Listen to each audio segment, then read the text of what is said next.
자, 62강. 62강을 보게 되면 언어의 특성에 관한 내용이 나와요. 언어의 특성은 우리말의 특성이 아니라 모든 언어의 공통적인 특성을 말을 하는 거예요. 거기 보기를 보게 되면 여러 가지 언어의 특성에 관한 것을 A부터 F까지 해놨죠. 그것 중에 하나 고르면 되는데, 첫 번째 방송은 옛날에는 석방이라는 의미로 쓰였는데 지금은 보도로 의미가 변하였다, 이렇게 되죠. 그래서 언어가 변하더라. 언어는 안 변하는 게 아니라 시간의 흐름에 따라서 변하더라. 그거를 언어의 특성 중에서 뭐라고 해요? 역사성이라고 하죠. 역사성. 역사성에 관련된 거예요. 역사성을 다른 말로 뭐라고 해요? 가역성, 이렇게도 해요. 가역성, 이렇게 해요. 그래서 언어가 변하더라. 저렇게 뜻도 변하기도 하고, 또 형태도 변하기도 하고, 있었던 말이 없어지기도 하고, 없었던 말이 새로 생기기도 하고, 이런 게 다 언어의 특성 중에서 역사성에 해당이 되는 거예요. 두 번째, 밥이라는 의미의 말소리.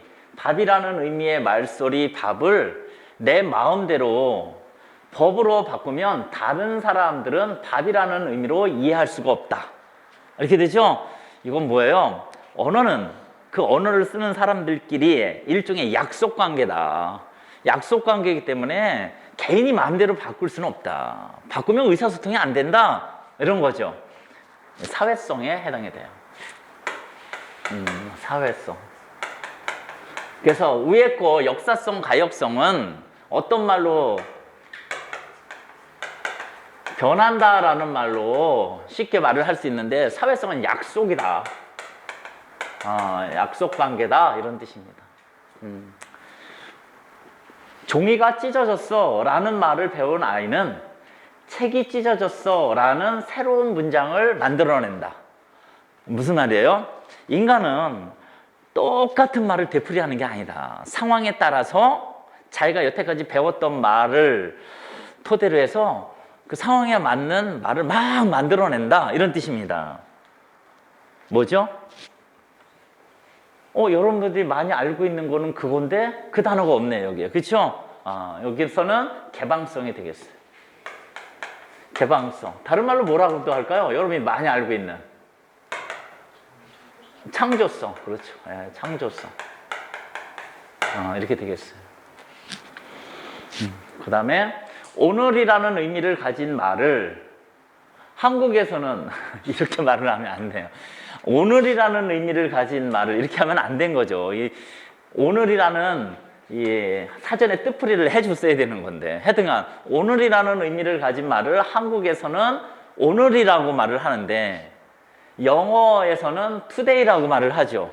즉 의미하고 그것을 표현하는 음성하고 1대1 관계가 아니죠. 1대1 관계가 아니잖아요. 그렇죠? 이걸 자일성이라고 해요. 자의성. 그러니까 자일성은 꼭 뭐하고의 관계를 말을 하는 거냐면, 언어는 형식과 내용 두 가지로 구성되어 있는 거예요. 형식이 뭐예요? 음성이에요. 음성. 알겠죠? 그 다음에 내용은 뭐예요?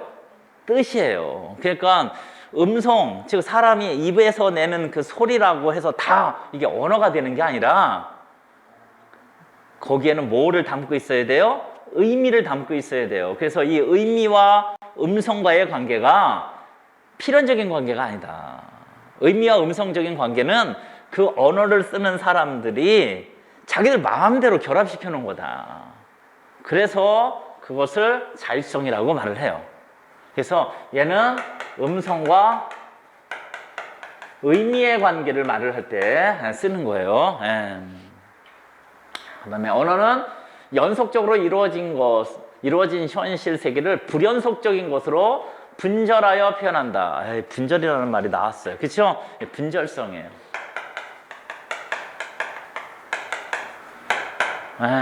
분자가 나누다 분자고 절자가 마디 절자예요. 그래서 우리가 알고 있는 이 세계는 연결이 돼 있는데 언어로 표현할 때는 그것을 꼭 분리된 것처럼 나누어서 말을 하더라 이런 뜻이 되는 거죠. 그래서 대표적인 게 무지개 있잖아요. 그 무지개 색깔을 말을 할 때 우리가 빨주노초 파남 뭐 이렇게 하죠. 근데 실질적으로 보면은 그렇게 7가지 색깔로 명확하게 구분이 돼 있나요? 안 돼 있잖아요. 안 돼 있는데 나눠진 것처럼 말을 하잖아요. 시간도 마찬가지잖아요. 시간이 뭐 1시, 2시, 3시, 4시 이렇게 했는데 나눠졌어요, 정말? 안 나눠졌잖아요. 안 나눠졌는데 인간이 그냥 언어로서 1시야, 2시야 여기서 이렇게 나누는 거지 실제로는 시간이라는 개념이 어떻게 나눌 수 있는 개념이 아니잖아요.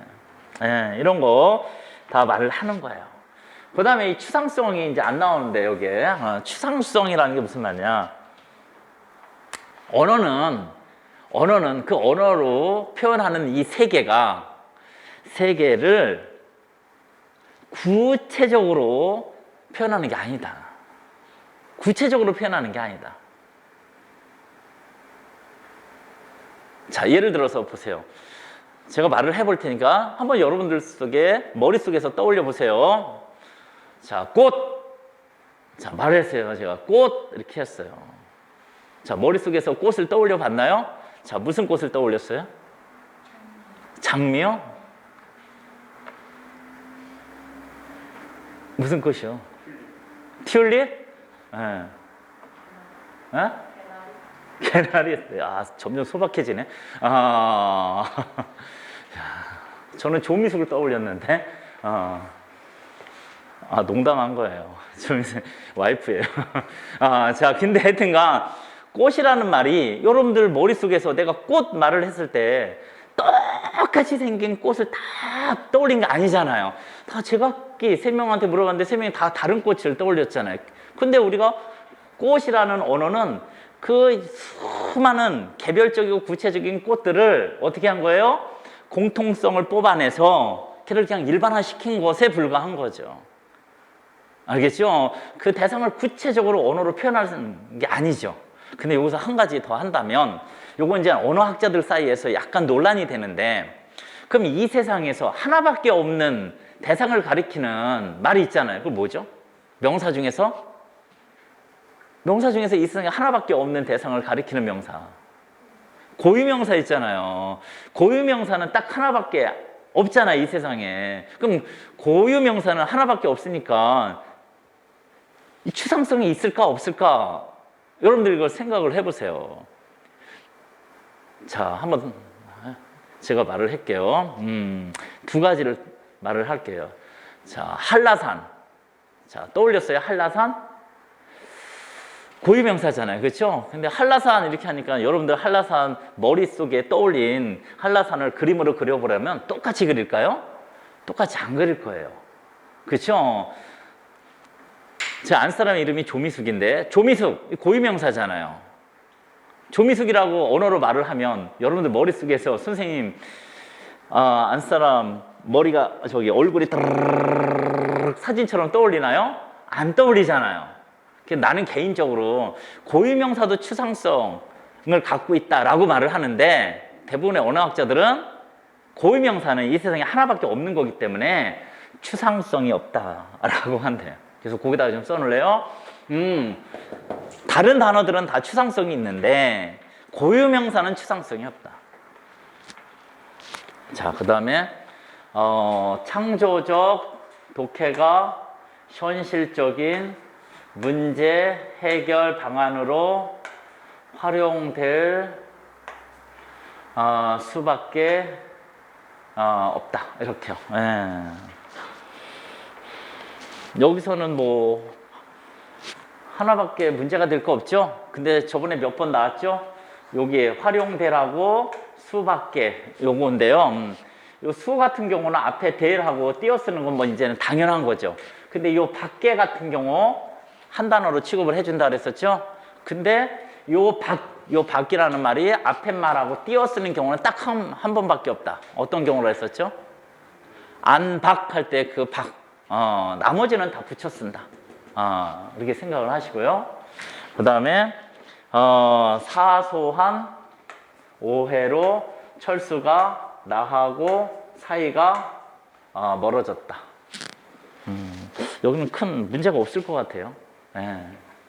자, 그냥 넘어가고, 그 다음에 내가 어릴 때 어머니는 정한수를 떠놓고 자식들의 안녕을 빌곤 하셨다. 이렇게 되죠? 정한수.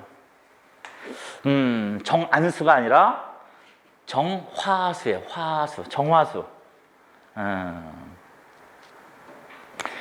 어떤 사람은 정안수, 어떤 사람은 정한수 이렇게 쓰는데 정안수도 없고 정한수도 없어요. 정화수가 맞아요. 화수. 그래서 아주 이른 새벽에 기른 우물물을 정화수라고 해요. 다른 사람이 떠가지 않았을 때 제일 먼저 가가지고 새벽에 그 우물물을 길어다가 그거를 대접에다가 이렇게 담아놓고 장독대 위에 올려놓고 소원을 빌었죠. 정화수 이렇게 되겠습니다. 세금을 가혹하게 걷어들이고 무리하게 재물을 빼앗는다. 답은 8번이 되겠어요. 뭐라고 있죠? 가렴주구. 가렴주구. 근데 이 가렴주구하고 같은 말로 쓰이는 게 뭐가 있죠? 많이 나왔죠? 가정맹어호. 가정맹어호는요, 가혹한 정치는 사나울 맹자예요. 사나운 호랑이보다도 무섭다 이런 뜻이에요. 이거 언제 많이 쓰죠? 가렴주구나 가정맹어호는 여러분 고전문학 공부하다 보면 탐관오리에 관련된 게 나올 때요. 나쁜 관리들 나오잖아요. 그러면 여기에 해당되는 한자예요, 얘가. 그다음 편안하게 살 때 위태로움을 생각한다 이렇게 됐죠. 4번이 답이 돼요. 거안 사위 이렇게 됐죠. 거자가 살 거자잖아요. 안자가 편안하다 안자예요. 편안하게 살 때 사자가 생각 사자죠. 위자가 위태하다 위자예요. 그냥 글자도 그대로 하면 되겠어요. 기가 솔깃하도록 남의 비위를 맞추거나 이로운 조건을 내세워 꿰는 말 많이 들어봤죠. 9번에 감언이설이에요. 감자가 무슨 감자인지 알죠? 달다. 달다 감자예요. 그러니까 아주 다른 사람, 상대방이 듣기에 되게 달콤한 말인 거죠. 이설할 때 이자가 이로울 이자죠? 너한테 이거 좋은 거야. 이런 거죠. 사기꾼들이 많이 하죠. 사람이 죽은 후에야 비로소 그 사람에 대한 평가가 제대로 됨을 이루는 말 이렇게 됐죠. 3번이 답이 되겠어요. 개관사정 이렇게 되는데 개자가 덮을 개자예요. 덮을 개자. 관자는 넣을 관자인데 사람이 죽으면 들어가는 그걸 관이라고 하잖아요. 그게 이제 저 관자예요. 넣을 관자예요. 그래서 사람은 그 사람이 죽은 뒤에야 그 사람에 대한 평가를 올바로 할 수 있다 이런 뜻인 거예요. 그래서 제가 국사는 잘 모르겠지만은 옛날에 그 임금들 그 이름 있잖아요. 실제 이름 말고 그거 다 죽은 다음에 붙여주는 거예요. 죽은 다음에 붙여주는 거예요. 그래서 백제의 마지막 왕이 누구죠? 의자왕이잖아요. 무슨 뜻이에요? 뭐 지금 여러분들 알고 있는 그 의자에만 앉아있다가 나라 망쳤다 그래서 의자왕인가요? 아니요. 의로울 의자. 자애로울 자자예요. 아니 우리가 생각하기에는 의자왕이 나라를 망쳤는데 어떻게 죽은 다음에 의롭고 자애로운 왕이라는 이름을 붙여줬을까요? 그렇잖아요. 그러면 실제로 우리가 알고 있는 그런 좋지 않은 임금은 아니었을 수도 있는 거죠. 자, 그 다음에 거리나 한간에 떠도는 소문, 그냥 소문이에요, 소문. 7번에 가다망설이 되겠어요. 가짜가 거리 가짜죠? 항자도 거리 항자예요. 거리에 떠도는 말들, 그냥 소문인 거예요. 1번은 뭐라고 읽냐면 강구연월이라고 읽어요.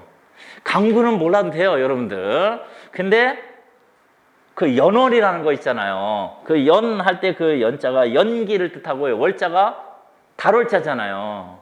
그래서 강구연월, 또 이런 말도 쓰죠, 여러분들. 강구연월보다 이런 말 더 많이. 태평연월. 못 들어봤네, 태평연월? 할 때 연월. 아니면 태평연월보다 더 많이 쓰는 거. 태평성대. 살기 좋은 시대. 그래서 여기서도 강구연월이라는 게요. 태평한 세상, 즉 살기 좋은 세상에 좋은 경치, 뭐 이런 뜻이에요. 예. 그 다음에 2번에는 개과천선. 개과천선. 지난 일을 반성을 해서 착하게 변하는 거죠. 별로 못 봤어요, 이런 사람들. 제가 사람들에 대해서 부정적인지 모르지만 안 변하더라고요, 사람 마음. 그 다음에 5번은 거자필반이라고 읽어요. 근데 이 거자필반보다도 더 많이 하는 게 뭐예요? 회자정리. 들어봤어요? 회자정리는 회자가 모일 회자예요. 근데 이런 뜻을 쓰이잖아요. 회자정리는 만남이 있으면 헤어짐이 있다. 만남이 있으면 언젠가는 헤어지는 거죠. 이걸 회자정리라고 하고, 그것에 반대되는 게 거자필반이에요. 거자가 갈 거자잖아요. 그러니까 헤어졌으면 다시 만난다, 이런 뜻이에요. 그럼 뭡니까? 만남이 있으면 헤어짐이 있고, 헤어짐이 있으면 다시 또 만나고, 계속 돌고 도네요? 돌고 돈다? 그거를 불교 사상으로 뭐라 그래요? 윤회사상이라 그래요. 그래서 회자정리 플러스 거자필반 이퀄 윤회사상, 이렇게 되는 거예요. 그런데 문학작품에서, 특히나 고전문학작품에서 이 윤회사상이 나오잖아요. 돌고 도는 윤회사상이 나오잖아요. 특히나 일제강점기 때 쓰여진 한용운의 시에 이 회자정리 거자필반 윤회사상과 관련된 게 많이 나와요. 그러면은 어떤 의미를 해석해야 돼요? 일제강점기는 부정적인 상황이죠? 그렇죠? 근데 일제강점기 이전에는 한용운이라는 사람이 생각하기에는 좋은 시절이었던 거죠? 좋은 시절이었는데 일제강점기 부정적인 현실이에요. 그러면 그 다음에는 뭐가 올 거예요? 다시 또 좋은 시절이 오겠죠? 그렇잖아요. 예. 그래서 한용운 시에서는 이와 관련된 한자 성어와 관련된 게 많이 나와요. 자, 그 다음에 6번에는 감남을려라고 있죠. 그냥 평범하고 보통 사람들을 뜻하는 거예요. 그 다음에 10번에는 경물치지라고 읽어요. 사물의 이치를 연구해서 지식을 이루다, 이런 뜻인데, 이 경물치지가 우리나라의 어떤 사상하고 많이 관련이 있죠? 조선 후기에 나타난 실학사상이죠. 실학사상 전에는 사물의 이치와 관련된 거에 관심이 없었어요, 양반들이. 그냥 우리나라 조선시대 내내 그 뭐 이황, 이이 막 이런 사람들이 다 뭐 이가 어떻고 기가 어떻고 막 뭐 이익이 이렇느니 막 이런 거에만 관심이 있었지, 실질적인 어떤 사물, 지금으로 따진다면 과학과 관련된 그런 지식은 별로 신경 안 썼었죠. 조선 후기 실학자들에 의해서 나타난 그 사상 중에 하나, 경물치지, 이렇게 되겠어요. 그다음 속담, 강원도 안 가도 삼척. 이게 무슨 말이냐면, 니은이 답이 되는데요.